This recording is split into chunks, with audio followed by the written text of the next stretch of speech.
제9장 성공의 비밀 팔아라. 금융동화 첫 번째. 버는 한도 내에서 생활하라. 내가 보기에 이 말은 꿈을 꺾는 것이다. 자신이 버는 한도 내에서 살아가는데 만족하는 사람이 어디 있는가? 대다수의 사람들은 풍요롭고 부유하고 넉넉한 삶을 살고 싶어 한다. 버는 한도 안에서 살라 라는 말은 사람들을 경제적으로 가난하게, 정서적으로 공허하게, 영적으로 무감각하게 만든다. 이 말 속에 담긴 의미를 하나씩 파헤쳐 보면 진짜 메시지가 무엇인지 알 수 있다. 더 좋은 삶의 질을 탐내지 마라. 원한다고 해서 모두 가질 수는 없다. 그러니 우리는 전문가라는 사람들의 조언을 무조건 받아들이기 전에 의심하고 뒤돌아보아야 한다. 버는 한도 안에서 살면 내가 원하는 삶을 살 수 있는가? 동화 속 사람들처럼 오래오래 행복하게 살아갈 수 있을까? 나의 가난한 아빠는 버는 한도 내에서 살라는 말을 철석같이 믿었다. 우리 가족은 언제나 근건 전략했고 돈을 모으기 위해 노력했다. 알루미늄 호일도 한 번 쓰고 버리지 않았다. 마트에서는 무조건 가장 싼 것을 골랐다. 먹는 것도 마찬가지였다. 반대로 나의 부자 아빠는 버는 한도 안에서 살라는 말을 믿지 않았다. 그는 아이들에게 또 나에게 꿈을 향해 마음껏 나아가라고 격려했다. 돈을 헤프게 쓰거나 마구 낭비해도 좋다는 의미가 아니다. 그는 충동적이지도 않았고 돈을 잘 버는 편도 아니었다. 하지만 버는 한도 내에서 살라는 말은 심리적으로나 영적으로나 경제적으로나 자신을 정해진 테두리 안에서 살도록 가두는 해로운 조언이라고 생각했다. 금융교육을 통해 스스로 원하는 삶의 방식을 결정할 수 있도록 사람들에게 더 많은 선택권과 자유를 줘야 한다는 것이다. 부자 아빠는 꿈이 중요하다고 믿었다. 그는 자주 이렇게 말했다. 꿈은 신이 우리에게 준 선물이야. 하늘에 떠있는 개개인의 별과 같은 것. 그것은 일생을 통해 우리가 살아갈 길을 인도해 준단다. 꿈을 쫓지 않았다면, 현실에 만족하고 포기했다면 나의 부자 아빠는 절대 부자가 되지 못했을 것이다. 그는 늘 이렇게 말했다. 꿈을 꺾으면 그 사람의 삶을 꺾는 것이다. 내가 만든 캐시플로 보드게임에서 게임을 시작할 때 가장 먼저 꿈을 선택하도록 만든 이유다. 부자 아빠의 말을 떠올리며 우리 부부는 의도적으로 게임의 첫 번째 미션을 그렇게 설계했다. 부자 아빠는 또 이런 말을 자주 했다. 별을 쫓아라. 별에 닿지 못하더라도 일생을 통해 길을 인도해 줄 것이다. 10살 때 나는 콜럼버스나 마젤란과 같이 세계를 여행하는 꿈을 꾸었다. 왜 그런 꿈을 꾸었는지는 모르겠다. 그냥 그랬다. 13살 때 목공 수업에서 나는 길이가 2.5m 되는 배를 만들었다. 작은 배가 완성되자마자 배에 올라타 머나먼 나라들을 찾아 항해하는 꿈을 꾸었다. 16살 때 진로 상담 선생님이 나에게 물었다. 고등학교를 마치면 뭘 하고 싶니? 배를 타고 타히티로 가서 신나게 맥주를 마시면서 예쁜 여자들을 만나고 싶어요. 선생님은 미소를 지으며 해양사관학교 안내 책자를 내밀었다. 네가 갈 학교는 여기구나. 해양사관학교에 가려면 성적도 좋아야 하지만 무엇보다도 미국 의회의 추천서를 받아야 한다. 1965년 우리 학교에서 단 2명이 선발되었는데 그중 하나가 나였다. 타히티로 배를 타고 가는 꿈을 꾸지 않았다면 그 학교에 입학하지도 못했을 것이다. 꿈은 나의 힘이었다.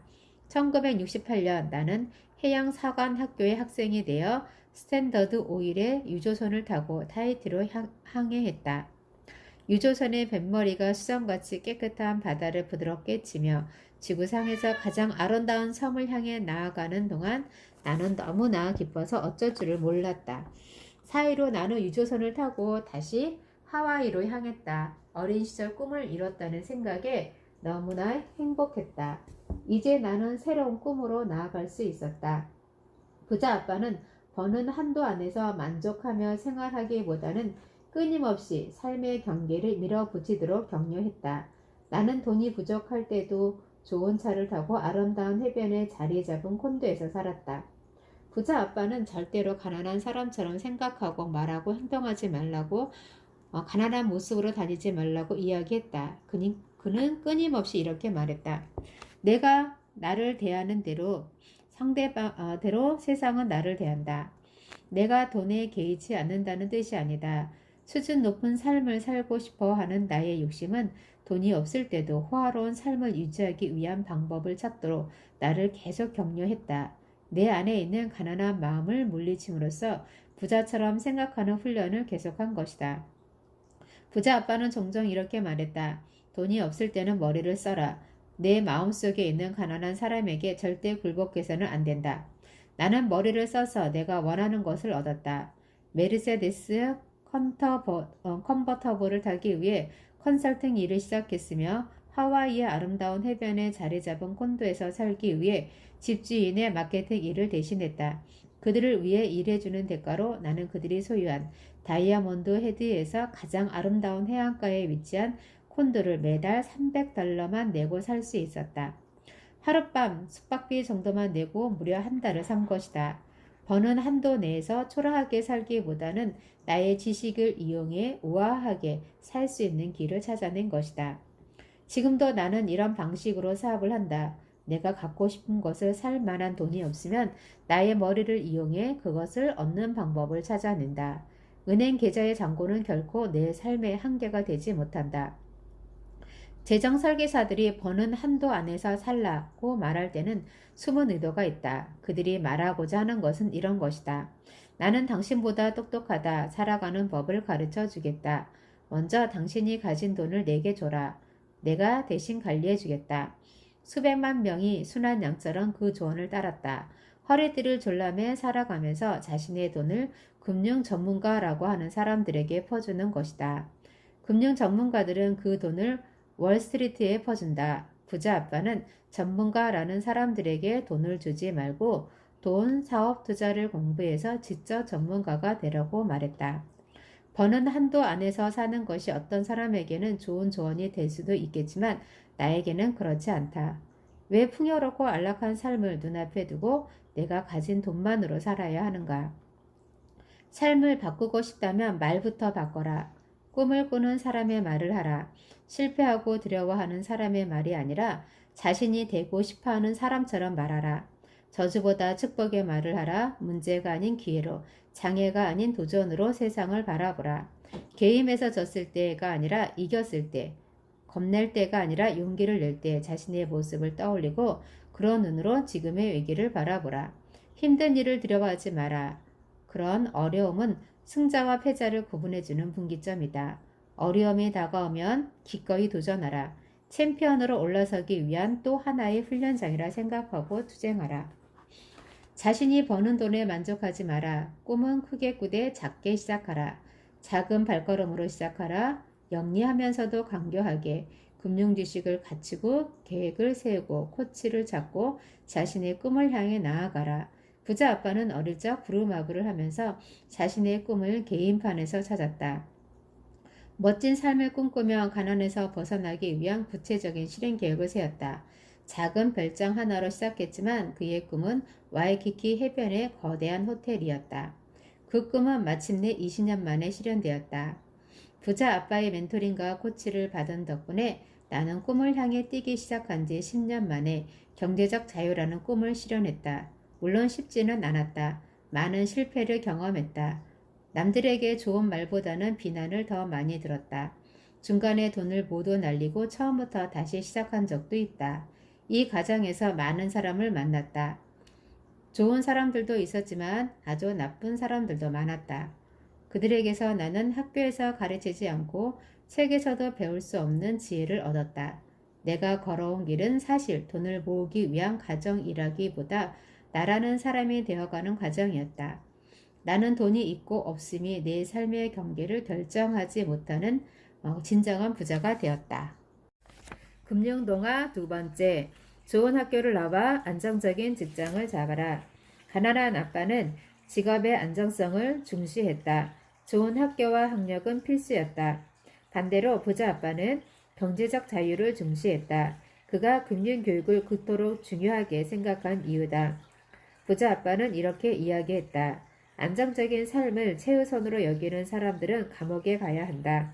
이 세상에 감옥보다 안정적인 삶을 누릴 수 있는 곳이 어디 있겠는가? 안정을 추구할수록 자유는 줄어든다. 이 그림을 나는 캐시플로 4사분면이라고 부른다. 각각의 알파벳이 상징하는 것은 다음과 같다. E. 엠플로이, 봉급 생활자. S. 스몰 비즈니스 또는 스페셜리스트. 중소기업 경영자, 자영업자, 의사, 변호사와 같은 전문직. B. 빅 비즈니스. 직원이 500명 이상 되는 기업의 소유자. I. 인베스터. 투자자. 학교 교육은 4사분면의 E와 S에 해당하는 사람들을 양상하는 데 가장 효과적인 역할을 한다. B와 I는 자유가 중시되는 곳이다. 하지만 금융 지식이 없는 보통 사람들에게 B와 I는 미스터리의 영역일 뿐이다. 그래서 사람들은 대부분 사업을 하거나 투자하는 것이 위험하다고 생각한다. 하지만 사업이나 투자만 위험한 것이 아니다. 교육, 경험, 지침이 없으면 우리가 하는 모든 일은 위험할 수밖에 없다. 전문가를 나의 파트너로 만들어라. 나는 금융 조언자들의 이야기에 크게 신경 쓰지 않는다. 하지만 증권 전문가 리처드 러셀의 조언은 반드시 귀 기울여 듣는다. 그는 장기적인 주식 투자에 대해 다음과 같이 말했다. 주식시장은 라스베이거스의 도박장과도 같다. 도박장에서 우리가 이길 확률은 도박장이 이길 확률보다 낮다. 처음에 돈을 딴다고 하더라도 게임을 반복하게 되면 무조건 돈을 잃을 수밖에 없다. 러셀은 또 이런 이야기도 했다. 주식 투자는 상상 속의 수익에 대해 오랜 기간에 걸쳐 세금을 매긴다. 전혀 일을 하지 않고 돈을 벌고자 하는 사람들의 돈을 빨아들이는 것이다. 금융 조언자들의 문제는 그들은 대개 B와 I에 속한 사람들의 이익에 종사한다는 것이다. B와 I의 사람들을 위해 일을 하기 때문에 그들을 중개인이라고 부른다. 주식 중개인, 부동산 중개인, 보험 중개인, 이들은 모두 부자들을 대신하여 일을 한다. 워렌 버핏은 금융 조언자들에 대해 이렇게 말했다. 월스트리트는 롤스로이스를 타고 다니는 사람들이 지하철을 타고 다니는 사람들에게서 조언을 듣는 유일한 곳이다. 다음은 리치 데드 컴퍼니의 금융조언가 앤디 테너의 조언이다. 주식 중개인을 통한 분산 투자 포트폴리오가 일반적인 투자보다 나을 거라는 생각이 얼마나 헛된 것인지 보여주는 그래프가 있다. 세계적으로 가장 유명한 주식 펀드인 피델리티 마젤란 펀드와 다우존스 산업지수와 S&P 500 지수의 수익률을 비교한 것이다. 수익률 비교표는 책을 참고하시기 바랍니다. 지난 20여 년 동안 전혀 관리하지 않은 다우존스 산업지수와 S&P 500 지수가 피델리티 마젤란 펀드보다 수익률이 훨씬 높은 것을 알 수 있다. 하지만 여기서 끝이 아니다. 다음 그래프는 피델리티 마젤란 펀드와 이 펀드를 운영하는 대가로 떼는 수수료의 관계를 보여준다. 피델리티 마젤란 펀드 그래프도 책을 참고하시면 되겠습니다. 그래프에서 볼 수 있듯이 피델리티 마젤란 펀드는 다우존스나 S&P 500의 평균 수익률보다 못한 성과를 내면서도 1995년부터 2008년까지 챙긴 수수료만 해도 4조 8천억 달러에 이른다. 다우존스나 S&P 500 주식을 사서 관리하지 않고 그냥 가지고 있기만 해도 더 많은 수익을 낼 뿐만 아니라 어마어마한 수수료를 절약할 수 있는 것이다. 부유한 삶을 사는 게 목표라면 가장 먼저 캐시플로 4사분면의 오른쪽과 왼쪽이 어떻게 다른지 알아야 한다. 그리고 E와 S에서 빠져나와 B와 I로 들어가는 방법을 알아야 한다. 캐시플로 4사분면도 책을 참고하시면 되겠습니다. 금융동화 세 번째, 사회보장제도와 주식시장은 안전하다. 2008년 12월 버나드 메도프의 폰지 스킴이 온 천하의 정체를 드러냈다. 그때까지 사람들은 버나드 메도프가 누군지, 폰지 스킴이 무엇인지 알지 못했다. 폰지 스킴은 1920년 이탈리아에서 미국으로 이민 온 찰스 폰지의 이름을 딴 것으로 나중에 들어오는 투자자들이 내는 돈으로 먼저 들어온 투자자들에게 수익이나 이자를 주는 것이다. 간단히 말해 갑의 돈을 훔쳐 을에게 주는 피라미드 금융사기다. 버나드 매도프는 2009년 3월 12일 투자자들에게서 650억 달러가 넘는 돈을 훔친 것과 관련한 11가지 기소 혐의에 대해 자신의 죄를 인정했다. 매도프의 폰지 스킴을 역사상 최대의 금융 사기 사건이라고 떠들지만 나는 그렇게 생각하지 않는다. 피라미드 금융 사기가 무엇인지 제대로 이해하는 사람은 많지 않으며 따라서 거대한 피라미드 금융 사기가 지금도 벌어지고 있다는 사실을 모르고 하는 소리다. 쉽게 말해서 우리가 믿는 금융 동화는 피라미드 금융 사기다. 새로운 투자자들이 들어와 돈을 계속 집어넣는다면 그래서 그 돈을 먼저 들어온 투자자들에게 계속 지급할 수 있다면 그것이 바로 피라미드다. 자금을 운영하기 위한 현금 흐름을 스스로 만들어내지 못하면 피라미드 금융 사기다. 이러한 정의와 함축적인 의미를 안다면 오늘날 미국의 사회보장제도 역시 거대한 피라미드 금융 사기라는 결론에 도달할 것이다. 오늘날 사회보장기금이 바닥났다는 사실은 누구나 안다. 젊은 노동자들이 계속 들어와 돈을 메워주어야만 작동한다. 사람들은 그저 자신이 퇴직할 때까지는 기금이 고갈되지 않기만을 기도한다. 이것이 바로 정부가 운영하는 피라미드 금융사기다. 정부가 운영하는 피라미드 금융사기는 사회보장제도뿐만이 아니다. 조지 W. 부시 대통령은 젊은 노동자들이 주식시장에 더 많은 돈을 집어넣도록 촉진하는 법안을 만들었다. 주식시장은 지구상에서 가장 큰 피라미드 금융사기 제도다. 주가가 오르는 한 투자자들은 돈을 번다. 주가가 오르기 위해서는 새로운 돈이 시장으로 계속 쏟아져 들어와야 한다. 시장에서 돈이 빠져나가면 주가는 떨어지고 투자자들은 돈을 잃는다. 부시는 이러한 피라미드를 계속 유지하기 위해서 새로운 노동자들이 더 많은 돈을 집어넣을 수 있도록 만든 것이다. 그렇기 때문에 우리는 자본 이득과 현금 흐름이 어떻게 다른지 알아야 한다. 모든 피라미드 금융 사기는 자본 이득을 기반으로 작동한다. 가격이 오르기 위해서는 새로운 돈이 시장에 들어와야 한다. 그렇기 때문에 주식시장 역시 피라미드 사기라고 말하는 것이다. 외부에서 돈이 들어오지 않으면 시장은 붕괴한다. 부동산 시장이나 채권 시장도 마찬가지다. 현금이 들어와야 자본 이득은 늘어나고 피라미드는 생명을 유지해 나간다. 하지만 사람들이 수익을 얻기 위해 돈을 빼내는 순간 가격은 떨어진다. 실제로는 모든 사람이 자신의 몫을 받아갈 만큼 시장에 돈이 없기 때문이다. 2009년 뮤추얼 펀드 회사들이 직면한 가장 큰 문제는 현금이 계속 빠져나간다는 것이다.